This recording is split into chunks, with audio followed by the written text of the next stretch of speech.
Assalamualaikum warahmatullahi wabarakatuh.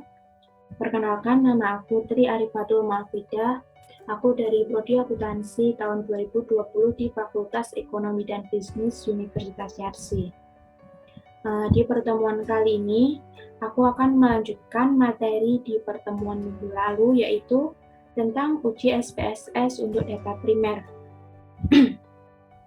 Di pertemuan minggu lalu, aku udah jelasin tentang statistik deskriptif dan uji kualitas data yang terdiri dari uji validitas dan uji reliabilitas. Nah, di pertemuan kali ini, aku akan menjelaskan tentang uji asumsi klasik yang terdiri dari uji normalitas, uji hetero, uji multiple, lalu ada uji hipotesis yang terdiri dari uji T dan uji F, dan juga ada uji koefisien determinasi. Nah, untuk yang pertama ada uji asumsi klasik. Uji asumsi klasik dilakukan terhadap model regresi yang digunakan dalam penelitian untuk menguji baik atau tidaknya model regresi tersebut. Dalam penelitian ini, uji asumsi klasik digunakan untuk menguji bahwa analisis regresi bebas dari asumsi klasik seperti normalitas, multikolonialitas, dan heteroskedastisitas. Yang pertama ada uji normalitas. Uji normalitas bertujuan untuk menguji apakah dalam model regresi, variabel pengganggu atau residual memiliki distribusi normal atau tidak. Lalu yang kedua ada uji multikol.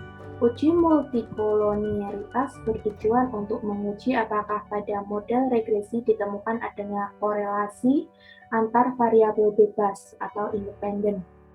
Model regresi yang baik seharusnya tidak terjadi korelasi di antara variabel independen.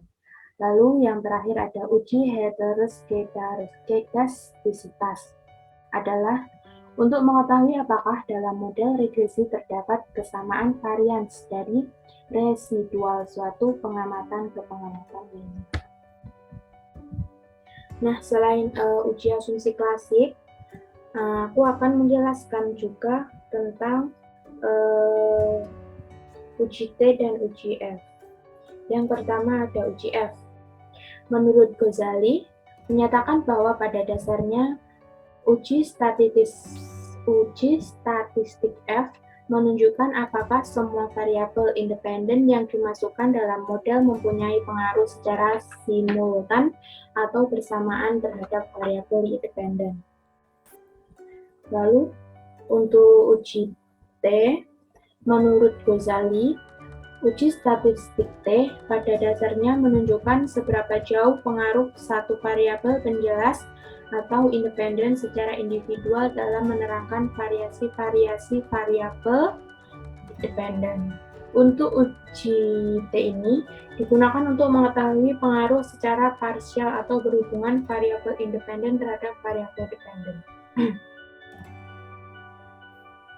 Lalu untuk yang terakhir ada uji koefisien determinasi. Pada intinya adalah untuk mengetahui seberapa jauh kemampuan model dalam menerangkan variabel-variabel dependen. Nilai koefisien determinasi adalah antara 0 dan 1. Nilai koefisien determinasi yang kecil berarti kemampuan variabel-variabel dependen dalam menjelaskan variabel-variabel dependen amat terbatas. Oke, langsung aja yang pertama. Kita ke cara-caranya untuk menganalisisnya ya. Kita langsung aja ke cara yang pertama. Nah, di pertemuan kali ini aku juga menggunakan data yang aku gunakan di minggu lalu. Datanya ini sama seperti di pertemuan minggu lalu. Kita lihat coba di variabel view. Nah, ini adalah tampilan variabel view-nya. Di sini udah ada total B, total M, dan total W. Dan di sini ada labelnya. Yang total B itu yaitu tentang kemandirian belajar, lalu total M tentang motivasi berprestasi, dan total W yaitu prestasi praktikum. Ya, langsung aja kita ke cara-caranya. Untuk yang pertama, kita klik Analyze. lalu kita pilih regression, lalu kita pilih linear. Nah, di sini udah kelihatan tabelnya. Di sini ada tabel dependent dan juga independent. Nah, untuk yang dependent, kita pilih total W. Total W ini yaitu tentang prestasi praktikum. Kita masukkan. Oke.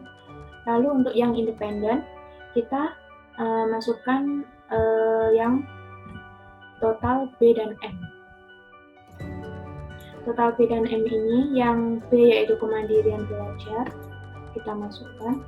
Lalu yang total M tentang motivasi berprestasi. Nah, kalau udah, kita pilih, kita klik statistiknya. Nah, kita centang checklist yang collinearity diagnosis.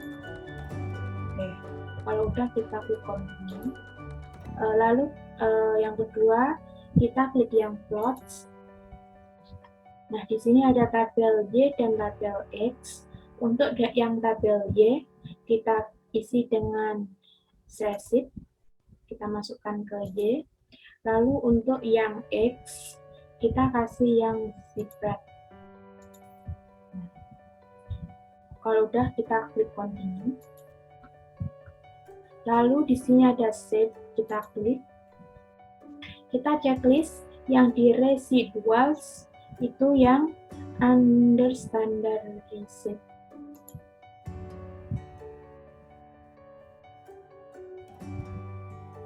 Oke, kalau udah kita klik continue lagi. Nah, lalu kita klik OK. Nah, jadi untuk outputnya udah keluar, tapi di sini aku langsung aja ke step yang kedua. Langsung aja kita ke analyze. Lalu kita pilih non-parametric test. Lalu kita pilih legacy dialog. Lalu kita pilih one sample KS. Nah, udah keluar di sini tabelnya. Kita lihat. Nah, di sini udah ada unstandardized. Ini kita masukkan ke test variable. Lalu kalau udah, kita klik OK. Nah, di sini udah terlihat outputnya ya. Langsung aja aku jelasin yang uji normalitas. Nah, uji normalitas ini kita bisa lihat di tabel ini. Nih, one sample Kolmogorov nih. Nah, untuk uji normalitas ini, hipotesis yang digunakan, kita lihat signifikan detailnya. Di sini ada 0,074. Untuk hipotesis yang digunakan yaitu jika signifikan lebih dari 0,05 maka uji ini dapat dikatakan normal. Nah, dan sebaliknya jika signifikan detailnya kurang dari 0,05 maka uji ini tidak bisa data ini tidak bisa dikatakan normal. Nah, kita bisa lihat signifikan detailnya di data ini yaitu 0,074 yang berarti itu lebih dari 0,05. Berarti pengujian ini memiliki distribusi yang normal. Lalu yang kedua, kita ke uji heteronya. Untuk uji hetero, kita bisa lihat di tabel chart ini, di scatter plot. Untuk hipotesisnya, data ini dapat dikatakan tidak ada masalah hetero jika datanya menyebar. Bisa kita lihat datanya di sini cukup menyebar ya. Tidak ada yang tumpang tindih antara tabel. Di sini bisa kita lihat agak berdempetan tapi tidak bertumpang tindih. Jika data ini tindihan itu, data tersebut dapat dikatakan dengan datanya umum. Pada data ini dapat kita simpulkan bahwa analisis ini datanya yang digunakan tidak ada masalah hetero karena di sini datanya cukup menyebar. Lanjut untuk yang ketiga, kita ke uji multi-call. Untuk uji multi-call ini kita lihatnya di tabel koefisien. Nah, ini.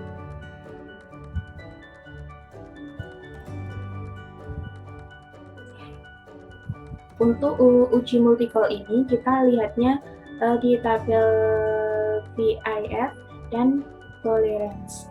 Untuk tabel VIF ini datanya itu harus kurang dari 10 atau tidak boleh lebih dari 10. Nah, di sini datanya itu ada 1,2, 1,268, yang berarti itu kurang dari 10. Lalu yang untuk yang tolerance, ini datanya itu harus lebih dari 0,01 atau tidak boleh lebih dari 0,01. Nah, di sini datanya itu 0,789, yang berarti itu lebih dari 0,1. Nah, dapat disimpulkan untuk uji multi-call-nya ini, pada tabel ini tidak terjadi multi-call. Lalu untuk selanjutnya kita ke uji F. Untuk uji F ini kita lihat ke tabel ANOVA. Nah, di tabel ANOVA ini bisa kita lihat signifikannya yaitu 0,000. Yang pertama aku bacain hipotesisnya. Jika signifikan kurang dari 0,5 maka model penelitian dapat digunakan. Namun jika signifikan lebih dari 0,05 maka model penelitian tidak dapat digunakan. Kita bisa lihat signifikannya di sini 0,000, yang berarti variabel B dan M ini berpengaruh pada variabel W, maka model penelitian ini dapat digunakan. Lanjut, kita ke uji T. Untuk uji T ini kita melihatnya di tabel koefisien, tapi kita lihat di bagian yang signifikan dan juga kolom B.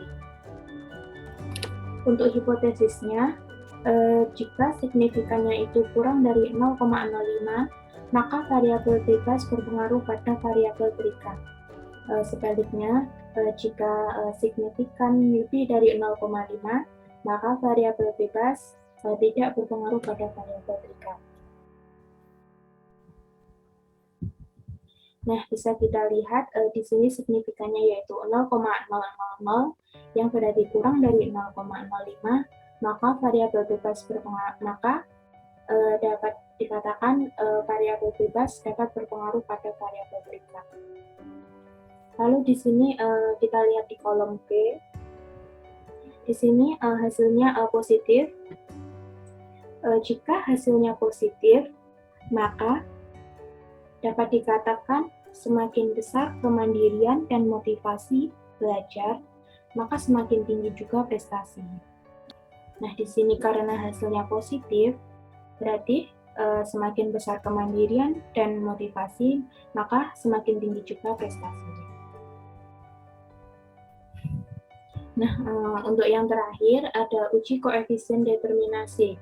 Untuk uji koefisien determinasi ini, kita bisa lihat ke tabel model summary. Ini.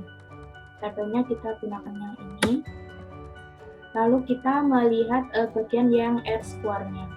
Di sini bisa terlihat dengan nilai 0,542 atau 54,2%. Yang berarti dapat dikatakan kemandirian belajar dan motivasi prestasi itu sangat berpengaruh pada prestasi praktikum sebesar 54,2%.